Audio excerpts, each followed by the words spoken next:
Кыргыз Республикасынын президенти Садыр Жапаров бүгүн 8 августта Түрк мамлекеттер уюмунун аксакалдары менен жолугушту. Мамлекет башчысы коноктор менен саламдашып жатып, аксакалдар коомдо жана мамлекетте ардактуу орунду ээлей турганын белгиледи.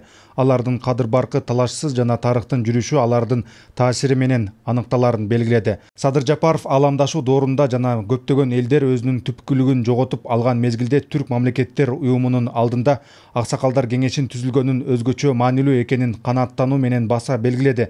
Өз кезегинде аксакалдар мамлекет башчысына жылуу кабыл алынгандыгы үчүн ыраазычылык билдиришип, Садыр Жапаровдун уюмдун өнүгүшүнө кошкон зор салымын белгилешти.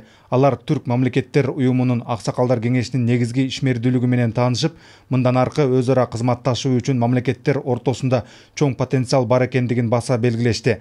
Жолугушуунун жыйынтыгында катышуучулар түрк тилдүү мамлекеттердин ортосундагы саясий, экономикалык жана маданий гуманитардык байланыштарды активдештирүү зарылчылыгы тууралуу бир пикирге келишти.